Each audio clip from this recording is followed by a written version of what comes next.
They were unaware that I was still awake. That was the only reason I caught the sound.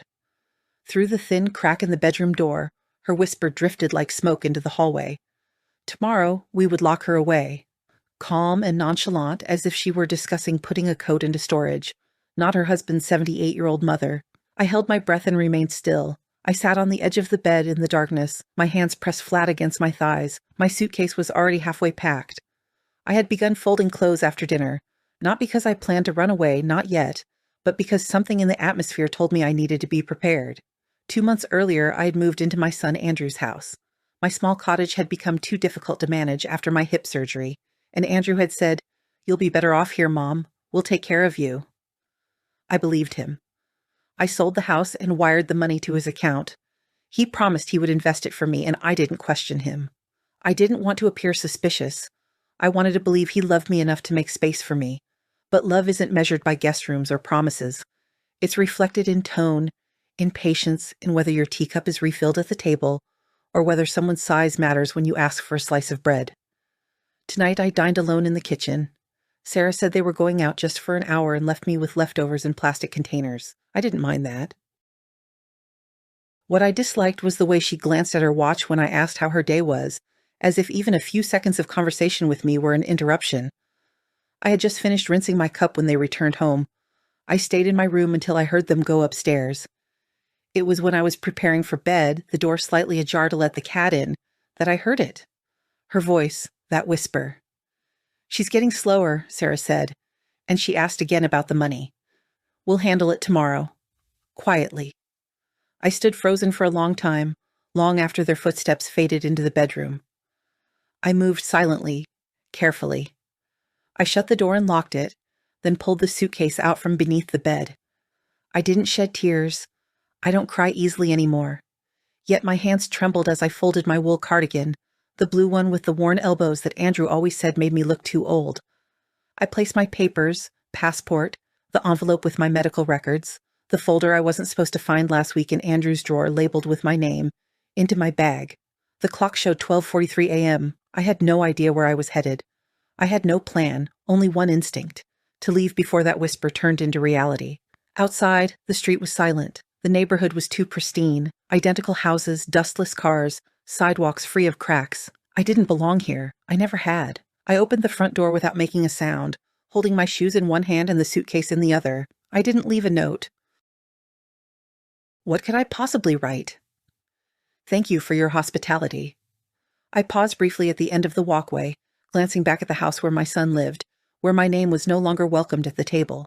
Then I turned and stepped onto the street, walking toward whatever lay ahead. The suitcase felt heavier with each step, not because of its weight, but because of the shame packed inside. I didn't know where I was headed. I only knew I couldn't stay. The bus stop was 2 blocks away. I walked barefoot, shoes still in my hand. The pavement was cool from the night air, and the silence pressed against my skin like a second layer. I passed 3 houses before a motion sensor clicked on, flooding me with light. I froze, caught like a thief in someone else's security system. For a moment I wanted to turn back. Just knock on the door. Say it was a mistake.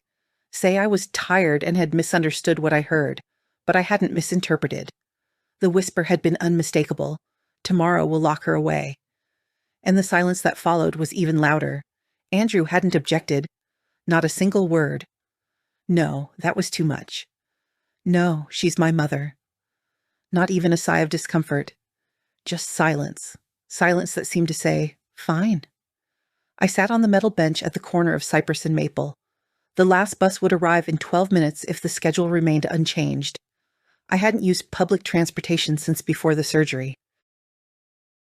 Since I had given up the last shred of independence I possessed and moved into a house where I didn't quite belong, the street was deserted.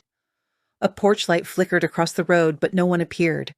I slipped on my shoes and zipped up my coat, not for warmth, but to feel enclosed, held together. I glanced at the envelope in my bag. I hadn't intended to find it. A week ago, I had been searching for batteries in the kitchen drawer. Sarah kept a stash there. She was always particular about what was hers and what wasn't, and instead I found a thick white envelope with my name typed neatly on the front. No return address was visible. Inside were copies of forms I didn't recognize at first, a power of attorney I had never signed, along with records of financial withdrawals, transfers, and insurance claims. My signature appeared at the bottom of each document, but it wasn't quite mine. Not completely, yet close enough for someone intent on making it convincing. Close enough to deceive a bank clerk in a hurry or a notary who didn't question it. The handwriting mimicked my loops and spacing, but the slant was off, a practiced imitation.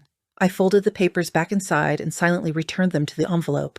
That night, I lay in bed staring at the ceiling, recalling things that hadn't once seemed unusual, the urgent pressure for me to sell my house, the way Andrew insisted on managing all the calls with the financial advisor, Sarah's quick and quiet takeover of my medications and her organization of my files.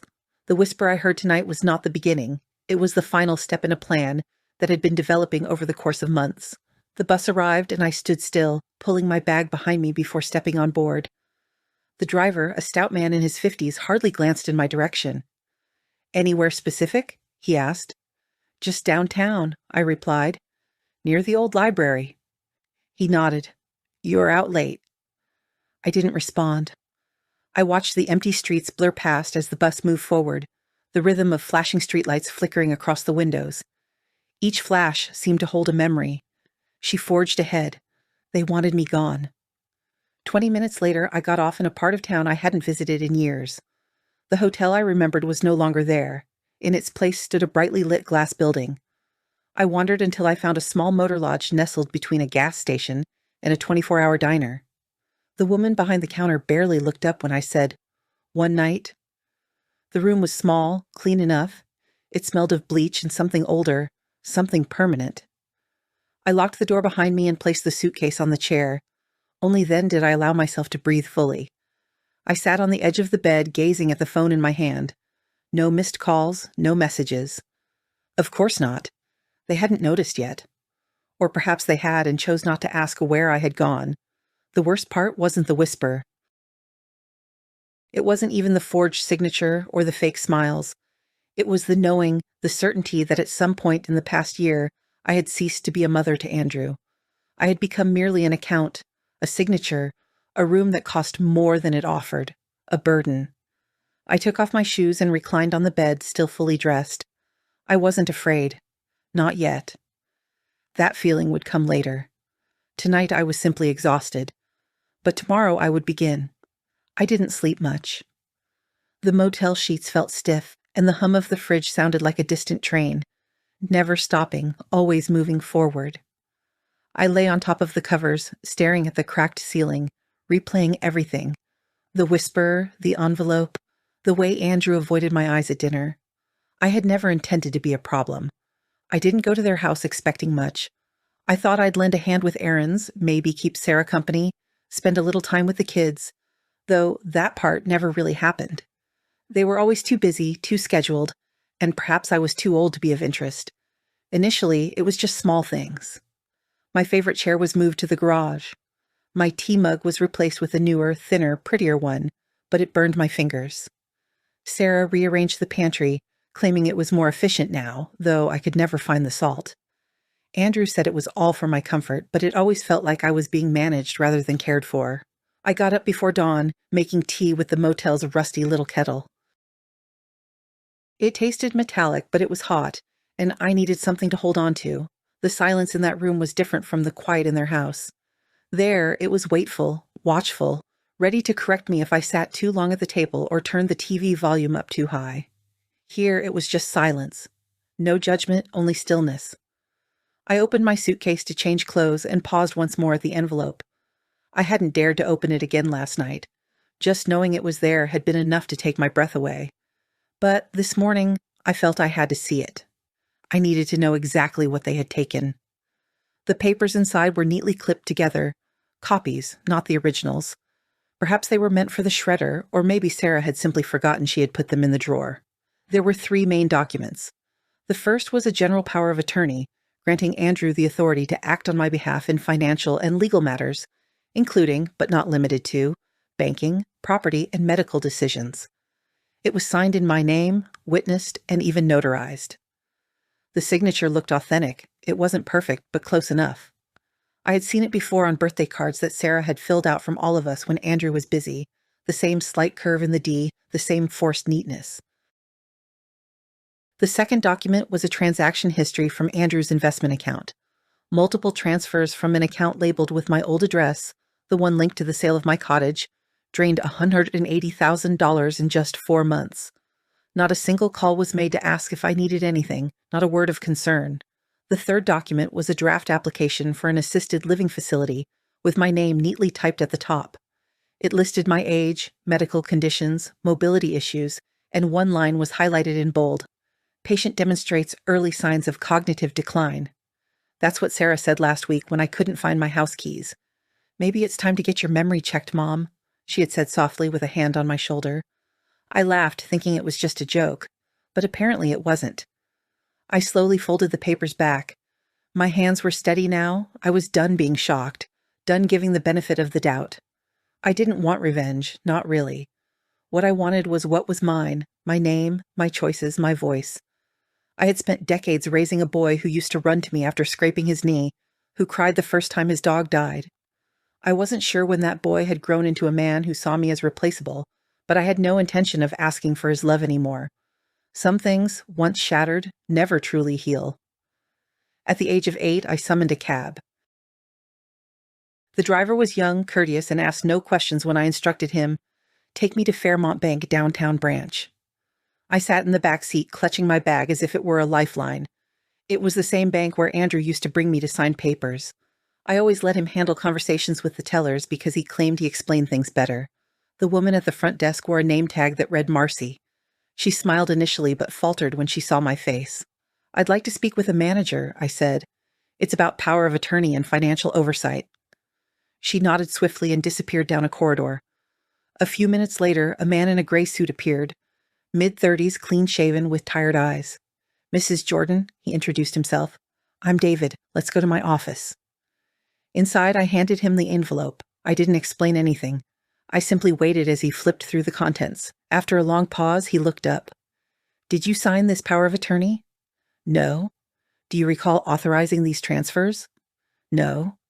"Has anyone accessed your accounts on your behalf recently?" "My son, Andrew Jordan." He nodded, lips pressed into a thin line. "Mrs. Jordan, this is serious.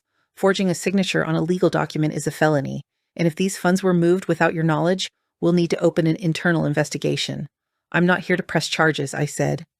"Not yet. I'm here to stop everything right now." David leaned forward. "You want to revoke this power of attorney?" "Yes, today."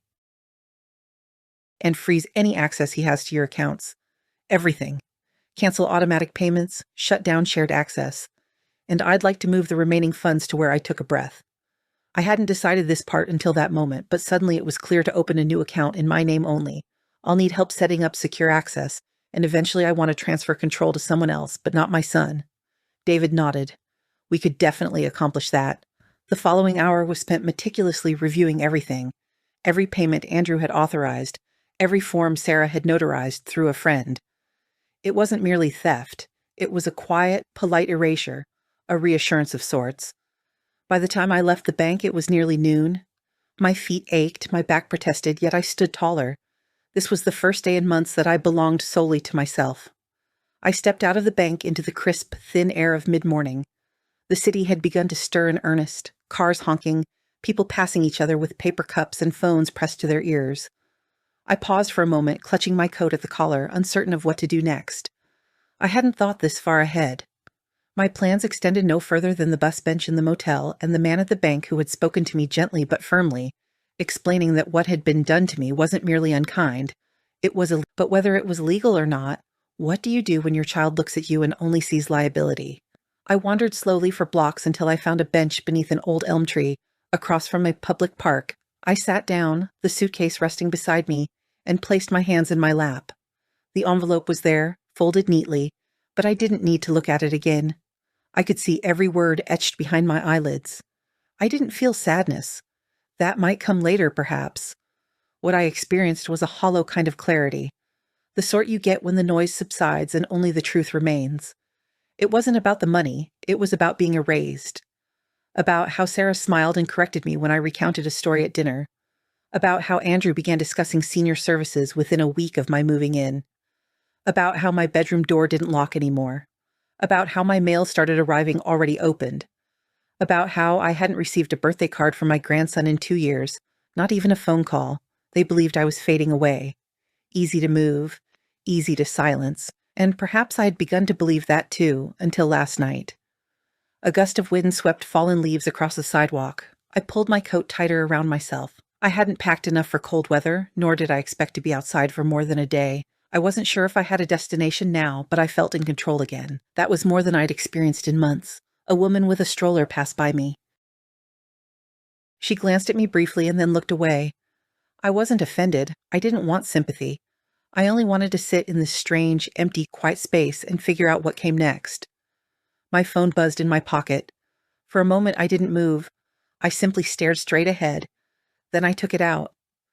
The screen lit up with Andrew's name. I let it ring until the call stopped on its own, and then I saw the message. "Mom, where are you? Please call me." I didn't respond. I didn't owe him an explanation. A few minutes later, another message appeared, this time from Sarah. "We woke up and your room was empty. This is really unfair. You're scaring the kids." I looked at that one more time. The kids were frightened. They hadn't spoken a single word to me in the past month. They avoided me in the hallway as if I were a foul smell. And now they were afraid. No, Sarah was afraid. Afraid that her little perfect plan was falling apart. Afraid that the old woman she intended to lock away had slipped out the front door with a suitcase and a secret. Good. Let her be scared. I closed the messages without replying. I didn't know what to do next, but I knew who I needed to see. There was a name on a card David, the bank manager, had given me. A lawyer, someone who could guide me through the rest of the process.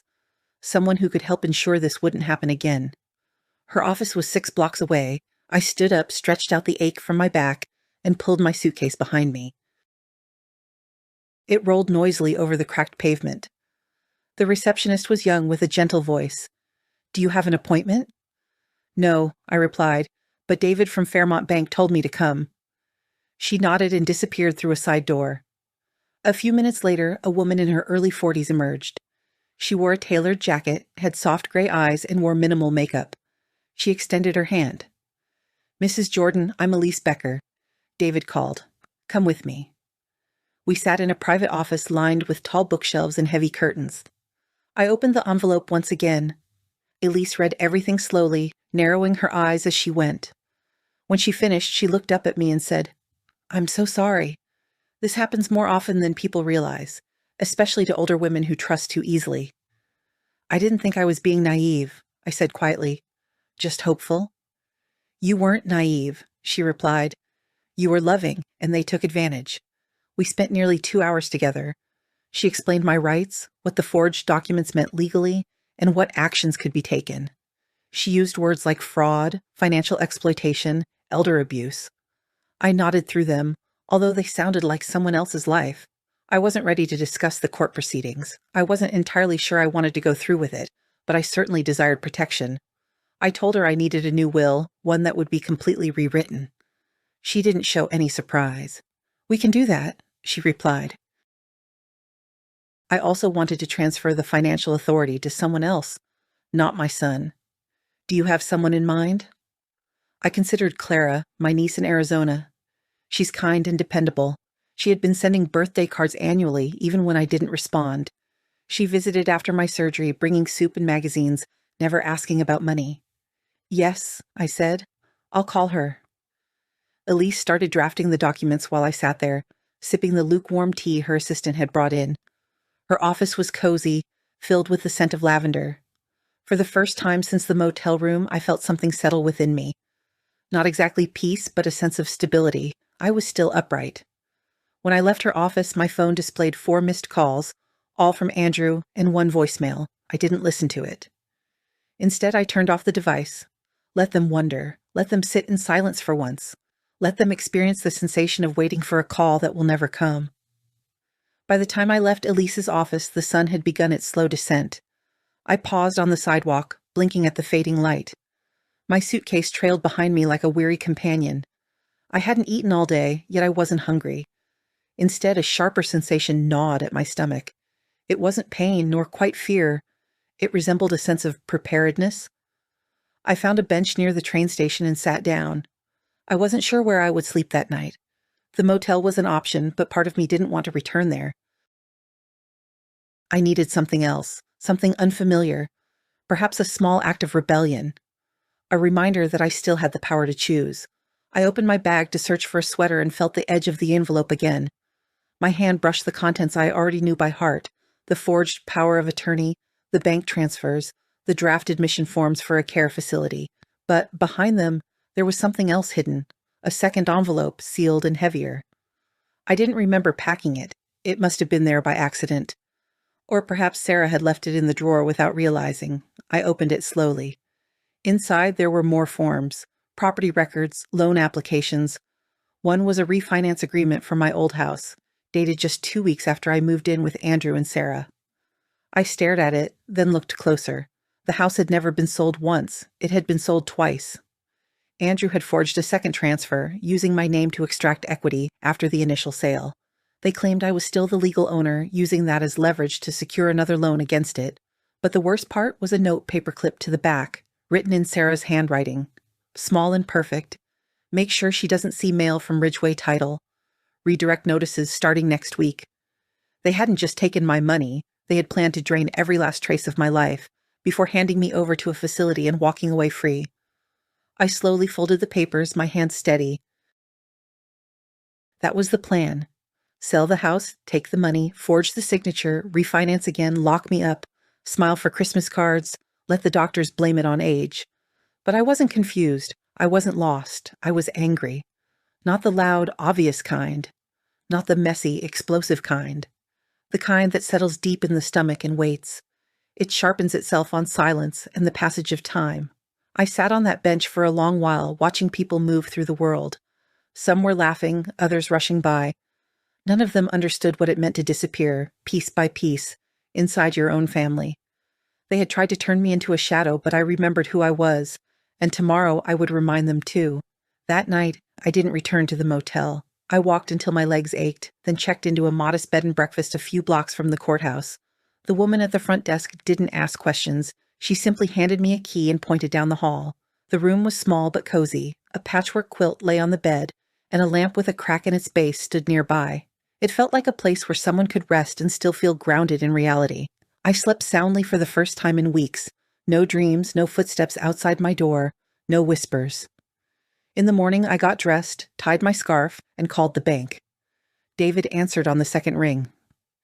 "Mrs. Jordan," he said, his voice already tense. "I was about to call you. We've flagged several more transactions. One of them was attempted just this morning, a transfer of $12,000 to a private contractor. The account was Andrew's. The authorization came from a joint account that listed you as co-owner." "I want it blocked," I said calmly. "We've already frozen it," he replied. "But he may try again. He's probably going to notice soon. I assume he already has." There was a pause. "Do you want to report it officially? I can refer you to our fraud unit." "Not yet," I said. "Just keep everything stopped. Every transfer, every link, everything with my name on it."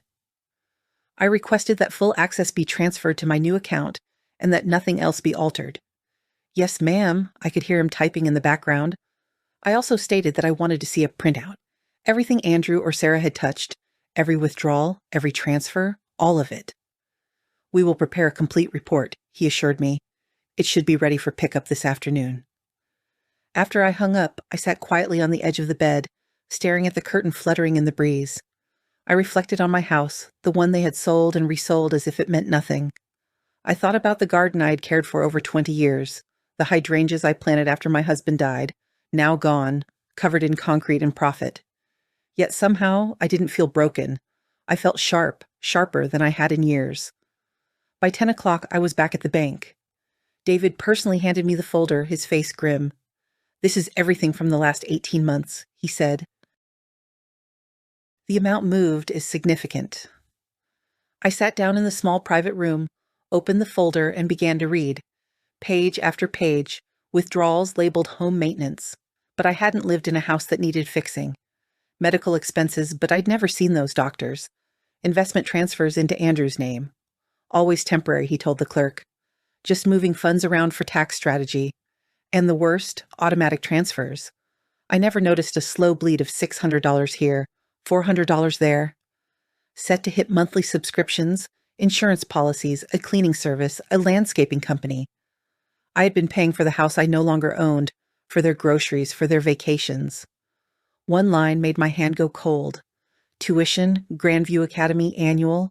I stared at it. That was Sarah's niece's school, not even family, just someone they wanted to impress. I turned back to David. I want all of this stopped, I said. It's already done, he assured me. But you need to understand this qualifies as financial exploitation if you change your mind about legal steps. I'll handle that part separately, I said. He nodded. Would you like assistance in setting up alerts so you can monitor every transaction moving forward? Yes, I would. Additionally, I want physical statements sent to my new address. No online access, no sharing, no digital trail. Understood. He left me alone in the room for a few minutes while he finalized the changes. When he came back, he held a card in his hand. One more thing, he said. There is a support organization for older adults who have experienced situations like this. They offer help with housing, legal assistance, and emotional support. It's confidential. You don't have to use it. I took the card before he could finish. Thank you, I said. I might call. That afternoon I did. Not because I needed a therapist or a place to cry, but because I needed a witness, someone to say, yes, this happened. And no, you weren't crazy. The woman who answered, her name was Patrice, spoke softly but not with pity. She didn't sound surprised. She simply said, "You're not alone." And I believed her. Patrice met me the next morning at a small community center nestled between a church and a grocery store. It was unassuming, just a tidy front desk, quiet hallways, and the aroma of coffee wafting in from a side room. She was in her 50s, with hair streaked in silver and gentle eyes that didn't shy away from pain. "You must be May," she said, shaking my hand. "Come on back. We'll get started." Her office was modest, 2 chairs, a desk, and a bookshelf filled with pamphlets about elder rights, fraud, and long-term care. I didn't bother looking at the titles. I was tired of reading about people like me. Before she could begin, I interrupted.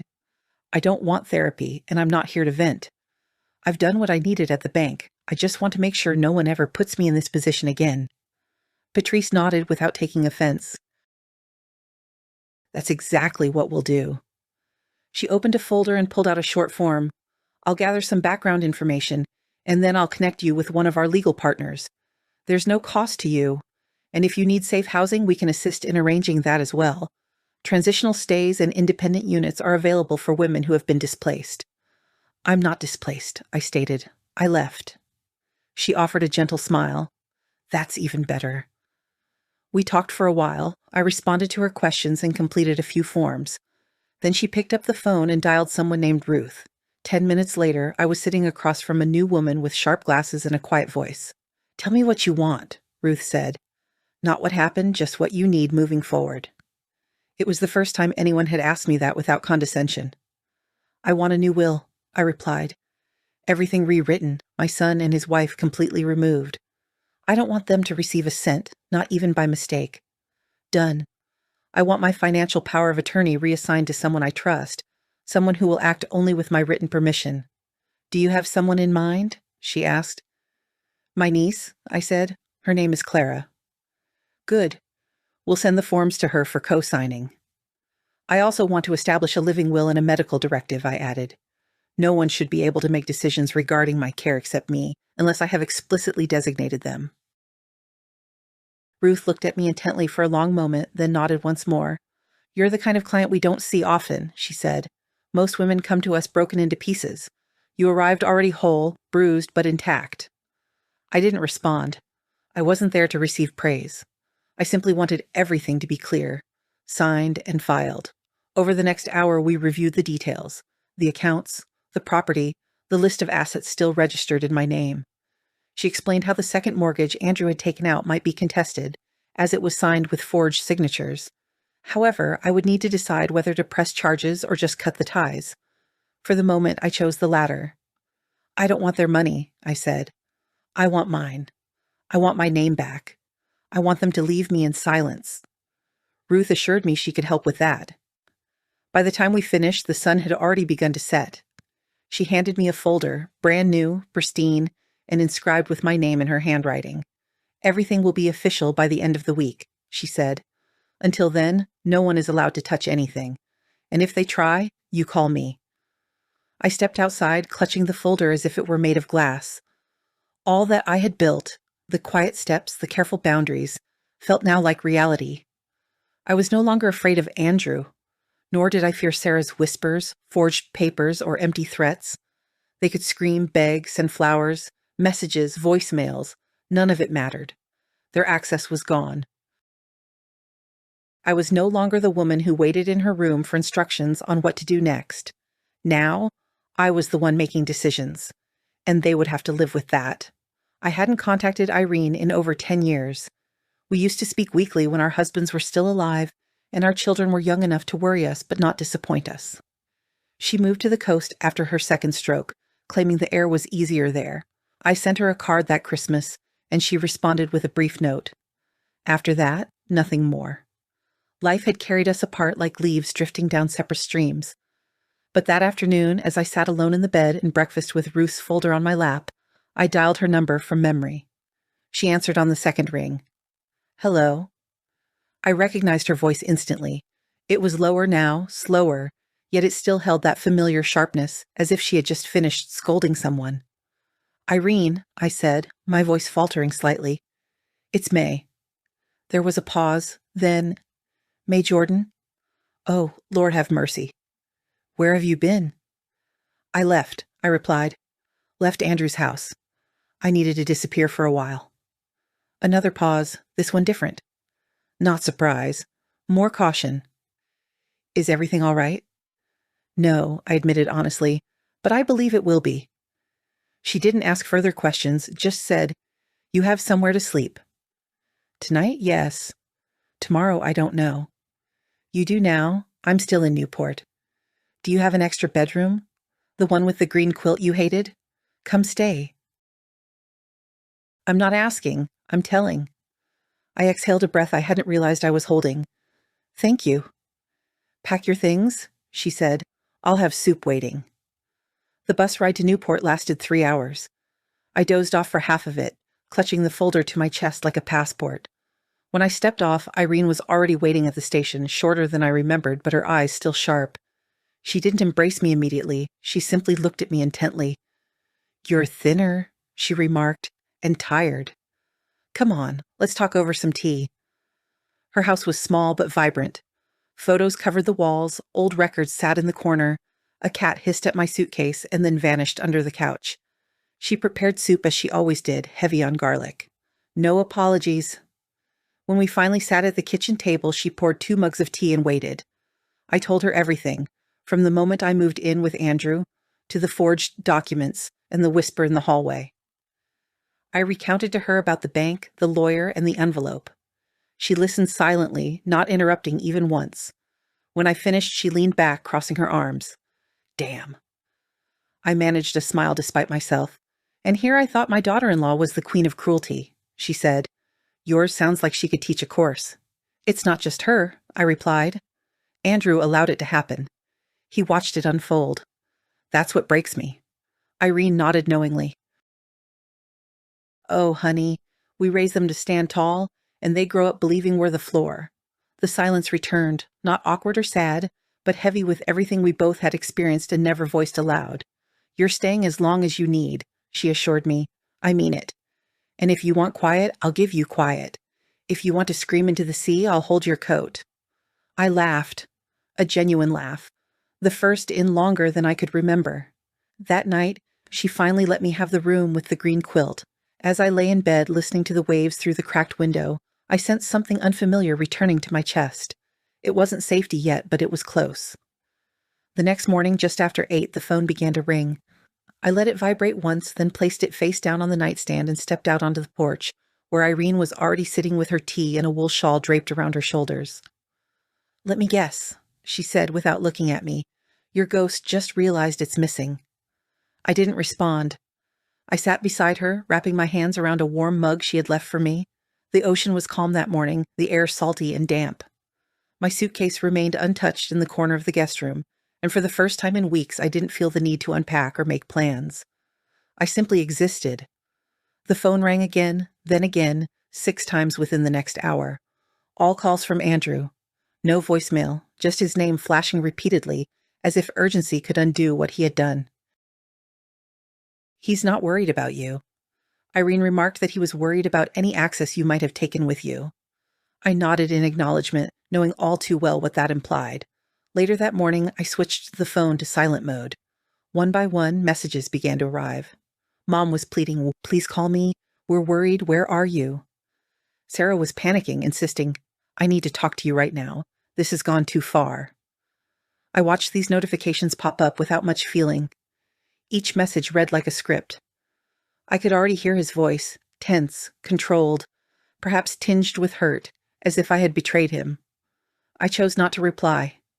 Instead, I moved to the kitchen and helped Irene chop vegetables for lunch. Amid the gentle thuds of the knife and the hiss of boiling water, she asked, "Do you want to tell Clara what's going on with the legal papers?" "I will," I replied, "when the time comes, and with the others. I'm done talking to people who only listen when they need something," she said, dropping carrots into the pot.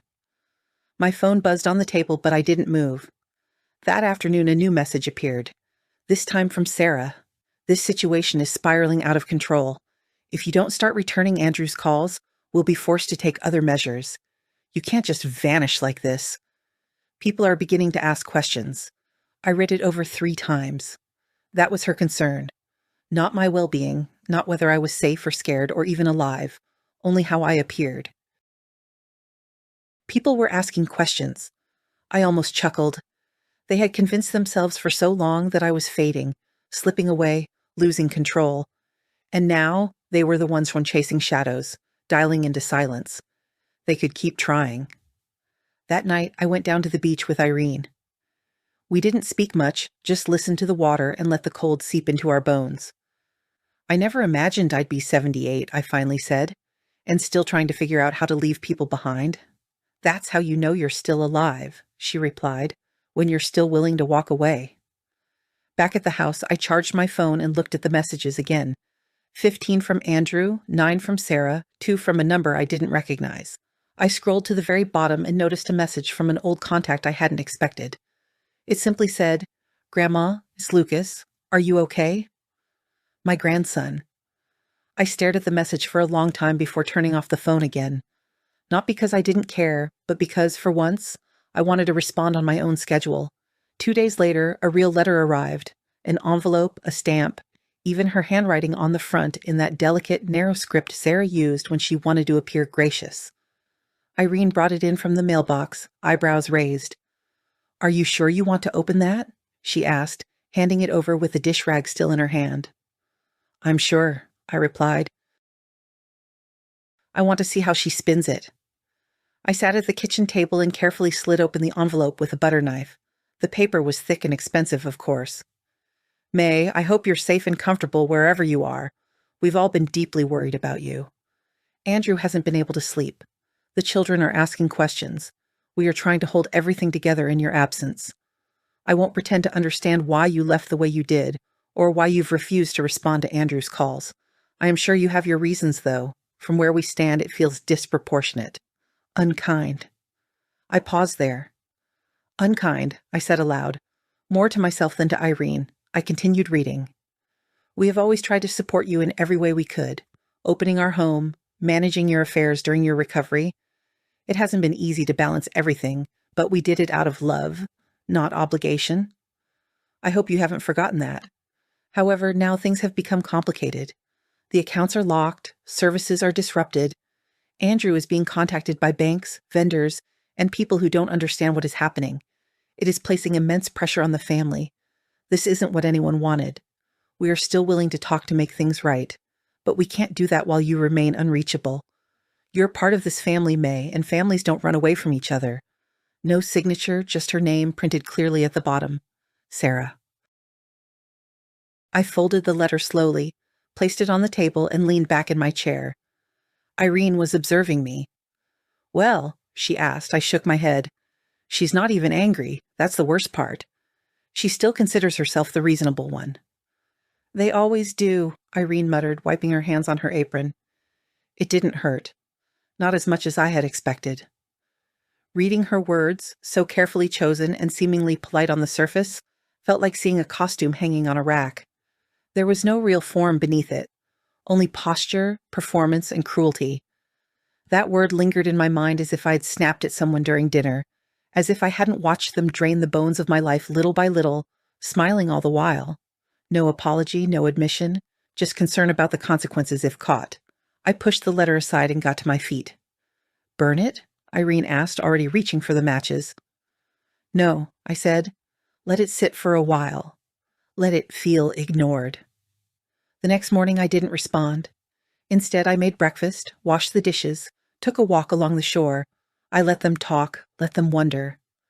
I was no longer part of that house, no longer involved in their plans, their polite lies. I had nothing more to say, and finally that was enough.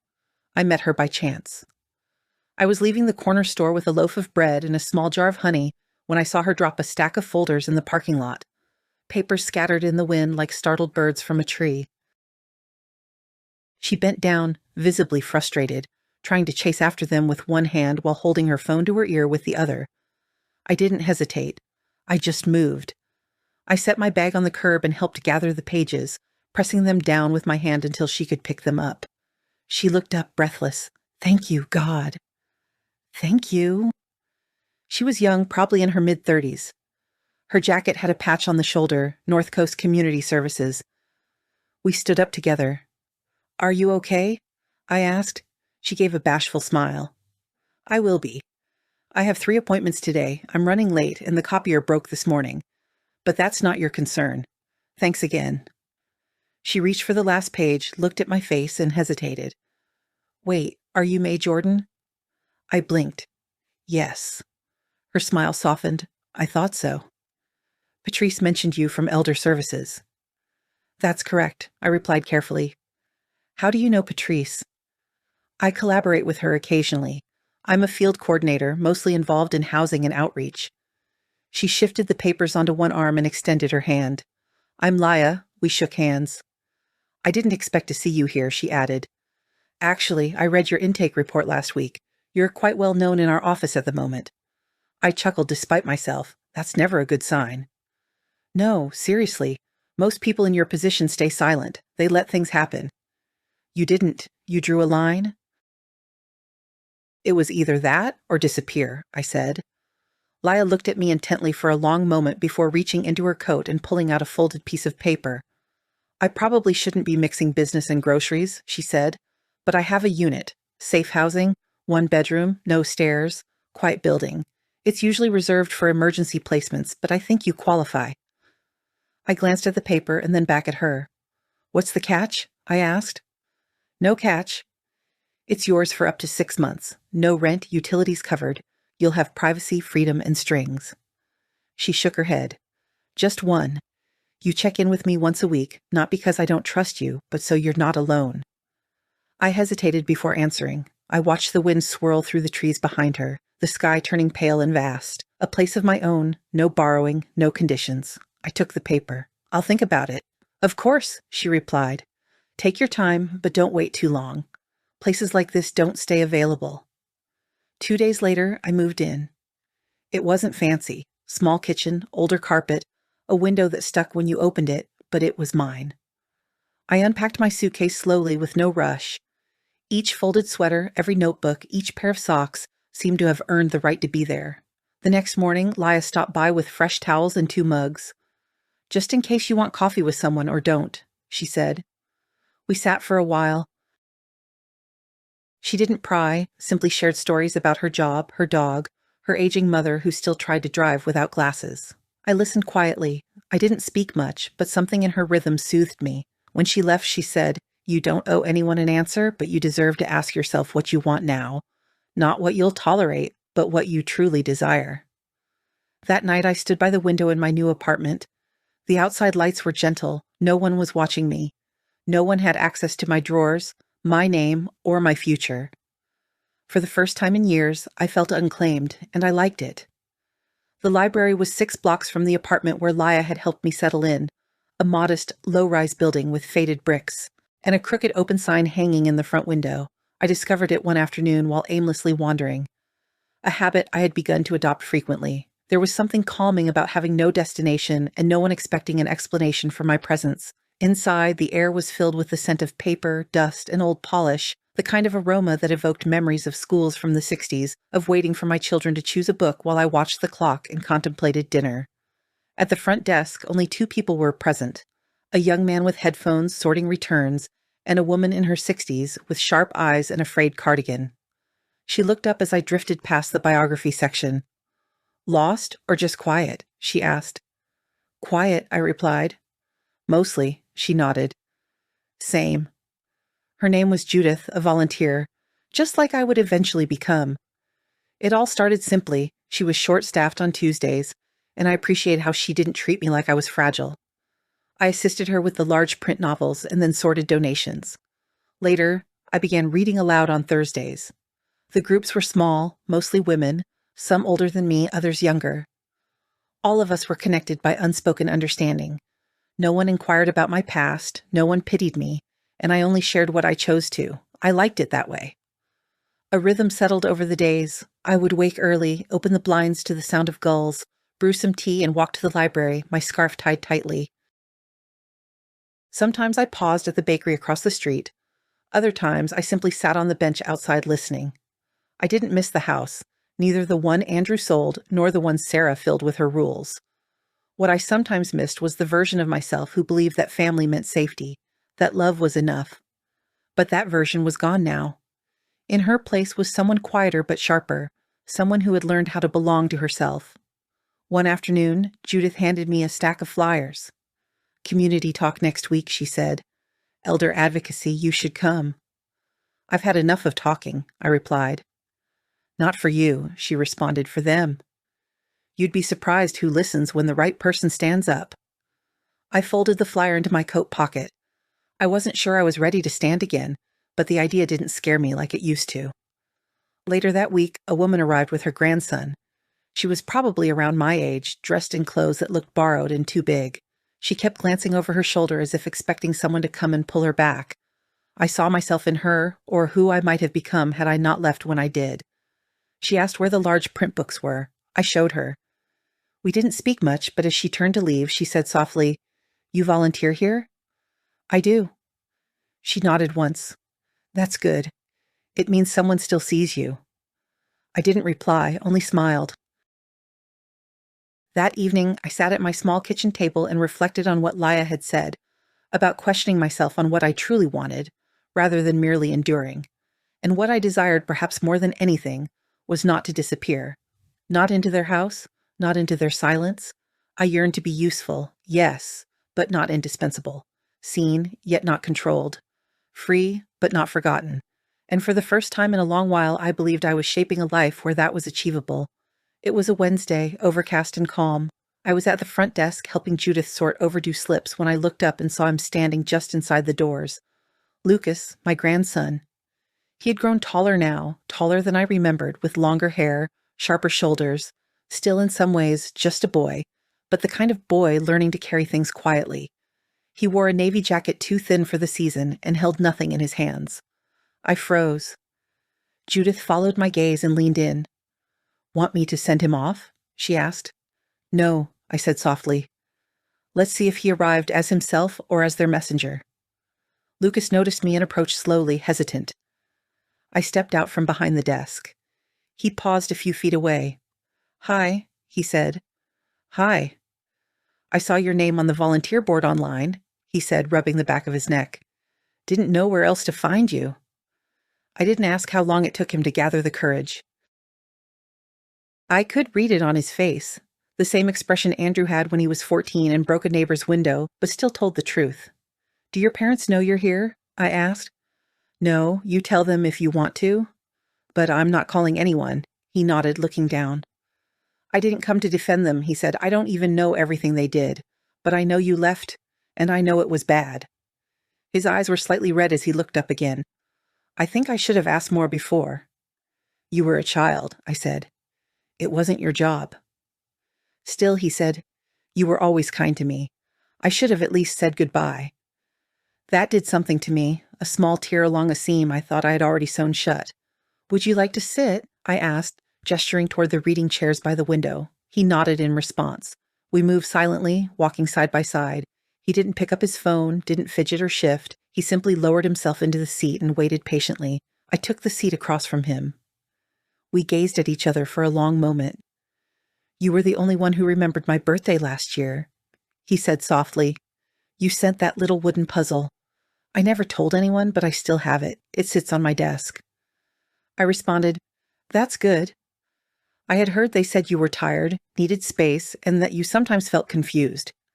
His voice wavered slightly on that last word.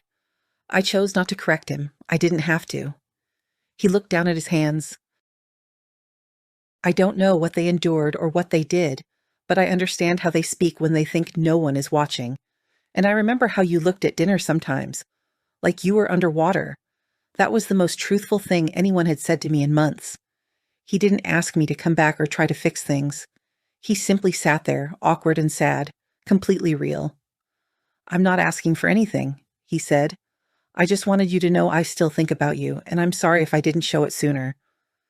I reached across the table, not in a rush, and gently placed my hand over his. He allowed it to stay. We remained silent for several minutes. Then I said, "You don't have to choose sides, Lucas. You just need to decide what kind of man you want to be." He looked at me, and I saw a change come over his face. Not guilt, not shame, but something closer to understanding. "I'm trying," he said. "I believe you." Eventually he stood up. I didn't escort him out. We had said what we needed to, but just before he reached the door, he turned back. "Can I come again just to visit?" "Yes," I replied, "if you come as yourself." He nodded and then left. I sat back down, the afternoon light slanting across the room, and for the first time since I had walked out of that house in the middle of the night, I sensed something opening in my chest. Not forgiveness, not yet, but perhaps the start of it. The letter arrived in a white envelope bearing a solid black logo in the upper corner. Sullivan and Crane LLP, no return address, only the name. I didn't open it immediately. I brewed some tea first. I sat by the window with the envelope on the table before me, as if it might start speaking if I looked at it too long. But it remained silent. Letters like that always do. The real noise comes afterward. I opened it carefully with a butter knife. No hurry, no trembling hands. The letter inside was 5 paragraphs long, neatly formatted, signed in blue ink. "Dear Mrs. Jordan, we are writing on behalf of our clients, Mr. Andrew Jordan and Mrs. Sarah Jordan, regarding recent actions taken involving shared financial accounts, property, and legal responsibilities. Our clients have expressed concern over the abruptness of your departure, your decision to block account access without prior notice, and the potential legal consequences of these actions. They are especially troubled by the lack of communication and the emotional distress caused to the family, including minor dependents." I paused there. "Minor dependents," I said aloud. "They are 11 and 14, not orphans." I continued reading. "Our clients are willing to resolve the situation amicably and propose a mediated conversation with legal counsel present to discuss a respectful way forward for all parties involved. If this invitation is declined, we may be compelled to pursue legal measures to ensure proper accounting and access concerning shared financial and family matters. We trust you will act in good faith and respond within 14 days of receiving this letter." It concluded without warmth, simply a signature and a deadline. I carefully folded the paper, placed it back into the envelope, and rose from my chair. The tea had cooled considerably. 2 hours later, I found myself sitting across from Ruth once more in her office. She read the letter silently, her lips pressed tightly together, while her pen tapped once against the folder on her desk. When she finished, she set the letter down and looked at me. "Are you okay?" I wasn't surprised by her concern. No, I wasn't, but I had hoped they would at least pretend to apologize. I shrugged. They did it in their own way. "They're sorry I woke up?" Ruth didn't smile. She never did when the topic was Andrew and Sarah. "This letter isn't a real threat," she said. "It's a push, an attempt to intimidate you into backing down, into giving them a seat at the table again. They no longer have that seat." "Good," she added, "because you have every legal right to defend your assets. Everything we've done is completely above board.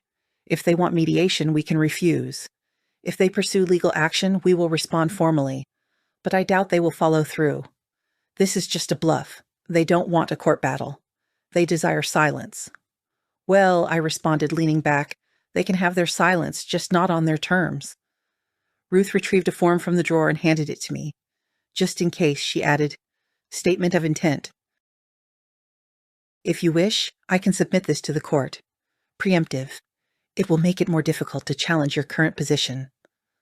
I signed it without hesitation, without flinching. No searching for Andrew's face in the air around me. He was no longer in the room, no longer in my thoughts, no longer influencing my decisions. Ruth tucked the form into her file. They're not used to the version of you who says no, she said. I'm still adjusting to her myself. You're doing well. As I left her office, I walked more slowly than usual, not because of age, but because of certainty. I was no longer acting out of fear, no longer reacting impulsively.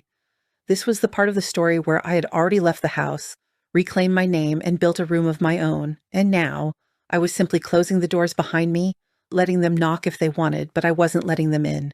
The days are quieter now, not empty, just peaceful in a way that feels well-earned. Mornings begin with the same slow ritual, the kettle on the stove, the window cracked open to admit the cold, the gentle sounds of seagulls or passing footsteps. Some days I walk to the library, other days I don't. No one questions me about either choice. I still see Leia once a week. She brings muffins or paperwork, and we sit at my small table chatting about ordinary things, tenant meetings, her dog's ruined couch, the strange objects people leave in the building laundry room. She never asks about Andrew, nor does she mention Sarah. That silence, too, seems like respect.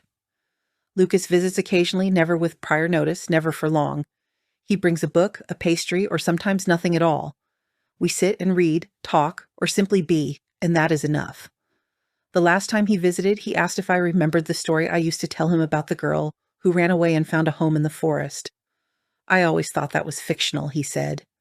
It was, I replied, but I didn't realize back then how much truth could be hidden within a made-up tale. Sometimes I consider writing things down, not for them. Not even for Lucas. Just for myself. Not a memoir, God forbid, but something small. A quiet record. A way to say I was here. I saw what I saw. I felt what I felt. I left when I needed to. Ruth still checks in. She told me last week that Andrew and Sarah haven't filed anything. Their lawyer's silence is louder than any letter they could send. I'm not waiting for another envelope. I'm not waiting for an apology that will never come. That was the old me, the version who believed love was proven through patience, endurance, by staying even when it hurt. But I've learned that staying and disappearing can look the same from the outside. And I will not vanish again. There is power in refusal. Not the loud, theatrical kind, nor the dramatic door-slamming version, but the quiet, steady kind. The one that declares, you no longer get to define me. You cannot rewrite my story and reduce me to a mere footnote. I do not harbor hatred towards them. I wish I did. Hatred is clean, sharp, and straightforward. What I feel instead is more like distance, an unbridgeable gap that no letter, lawyer, or invitation to a holiday dinner can ever close. And that's perfectly okay. Some people gradually lose you over time. Others lose you suddenly in the dead of night, with nothing but a suitcase and a folded envelope of truth. They may not always notice the exact moment it happens, but they always feel the void left behind. Irene calls occasionally. Her voice always slices through the day like a familiar wind. She inquires about what I'm cooking for dinner, shares news about her blood pressure, or mentions a neighbor who sings opera in the shower. We're old, May, she says, but my God, we've earned it. I think about that often, the meaning of aging, not just physically, but in clarity of mind. Choose peace over performance. Choose yourself. Not out of defiance toward anyone else, but simply for once, without feeling the need to apologize. I won't end this by telling you that everything has improved, because that's not how life unfolds. But I can tell you this, I am no longer afraid of silence. I no longer belong to those who tried to control me. And if you're reading this and it feels familiar, if something inside you recognizes the sound of a locked drawer or a paper signed in your name, know this as well. You are not too old to walk away, and they are not too powerful to stop you. You are allowed to leave even if it's late, especially if it's late. And when you do, remember to leave the door open for yourself on your way out. You might be surprised by who is waiting there. If this story resonates with you, share it with someone who needs to hear it. And if you have ever left quietly or have wanted to, leave a comment below. You are not alone.